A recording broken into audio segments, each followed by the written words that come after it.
Então, hoje em dia, Eduardo, eu não sei nem como começar uma redação, porque as bancas elas diversificam muito, né? Vem contando uma história, um estudo de caso, tal, e eu tenho que elaborar ali. Eu não sei o que é introdução, desenvolvimento, conclusão. Eu me perco todinho quando eu vou ver o desenvolvimento tá na introdução. Quando eu vou concluir, é o desenvolvimento. Eu me enrolo todinho. Como que eu consigo estruturar de uma forma lógica esse negócio? Ó, a primeira coisa que eu falo com o aluno é o seguinte: não existe milagre sem conteúdo, sem redação. Não adianta você achar que vai levar o concurso. Ai, se eu chegar lá e não souber nada, Flávia, você pode ir embora tomar uma cerveja para você não gastar seu tempo, né? Porque realmente Verdade. esse negócio de não sei nada não existe. E eu não sei o que passa na cabeça dos outros, não, mas assim, eu acho que nem é justo você querer uma vaga sem ter conhecimento. É. O certo é você levar vamos dizer assim, conhecimento também para a administração pública, tá? Então, eu diria o seguinte: o aluno precisa de repertório argumentativo. Esse repertório é de dois tipos. Ou você tem no concurso uma redação de atualidades, beleza? E aí, nesse tema de atualidades, no caso da VUNESP, por exemplo, ela é super variada. Ela cobra, por exemplo, de atualidades, últimos temas da VUNESP, uberização nas relações trabalhistas. Aí teve menino que falou do Uber, mas não foi isso que ela pediu. Ela falou Verdade. uberização, ela quis dizer exatamente a pegada do modelo do Uber, né, transferido a outros cenários profissionais, que Sim. seria esse profissional mais autônomo e pago por hora ou por demanda e sem vínculo empregatício. Então, era isso que ela queria. E a VUNESP, ela dá 3, 4 textos motivadores, que eu não sei se é bom ou se é ruim. Porque às vezes o menino fala assim, mas Flávio, os textos motivadores eram tão grandes que tudo que eu imaginei estava neles. É. Realmente acontece, às vezes, Exatamente, um pouco disso. exatamente. A gente tem que pensar em desdobramentos, né? Geralmente, assim, faz um levantamento do que está nos textos motivadores e aí, a partir deles, pense em outros exemplos que não constam no texto motivador, algum dado que você saiba, alguma contrarreferência em relação ao modelo, uma legislação. Então, a gente faz o levantamento a partir do texto motivador mesmo, que é isso. Ele está lá para exatamente servir de o quê? Referência, beleza? Então, eu diria que outro tema que a VUNESP já cobrou: substituição do Dia das Mães e do Dia dos Pais pelo Dia da Família. Só para vocês terem uma ideia de como é que a VUNESP é criativa em termos de tema, né? Então, ela realmente é uma banca super surpreendente. Verdade, E verdade. nessa pegada de atualidades, ela geralmente traz textos motivadores maiores. Ah, toda banca traz texto motivador longo? Não. A FGV, ela coloca uns 3 menores e coloca um monte de pergunta.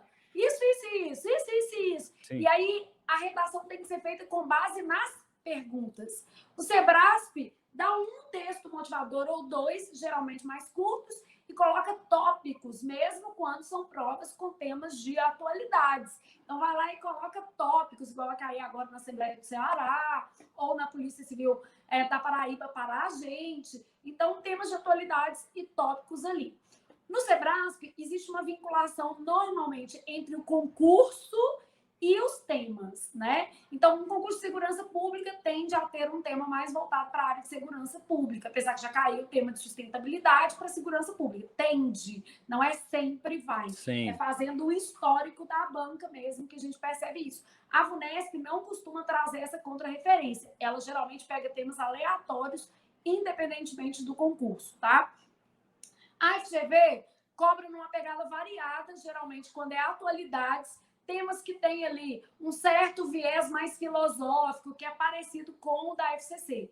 Eu diria que os piores temas, mas ao mesmo tempo os mais amados por mim, porque os piores têm a ver com a visão do aluno e não necessariamente do Aham. professor, né? Os piores temas estão na FCC. São os temas mais filosóficos. Por exemplo, já caiu a lógica do epicurismo com um texto motivador desse tamanho. Que o Meu aluno que Deus não do céu. sabia o que era epicurismo, ele ficou olhando para o texto e falou Ferrou, né? assim: Acabou. gente, Acabou quero a ir redação embora. ali. Acabou a É, redação. Faltou vocabulário, faltou história, né?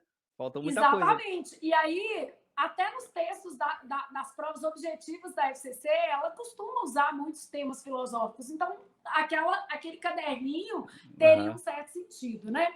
Então, assim, as bancas, quando trabalham temas de atualidades, elas vão ter um padrão de texto. Texto dissertativo padrão. Precisa de título, Flávia? Só se vier pedindo. Algumas provas de polícia pedem. Por exemplo, PM Uhum. Minas pede. tá?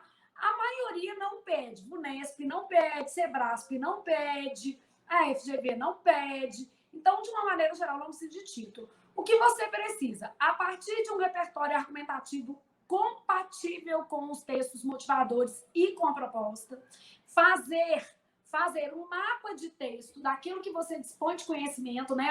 Uma lista de repertório, né? O que eu tenho aqui que vai além desses textos motivadores, organizar antes de começar a escrever. Divida o espaço. Sabe por que texto dá errado? Porque a pessoa não começa com a primeira coisa. Quantas linhas eu tenho? Na VUNESP, geralmente 35. Nas outras organizadoras, normalmente 30. Então, começa a dividir no seu espaço. Planejamento de texto. Eu quero 4 ou 5 parágrafos. Você só tem essa opção, tá?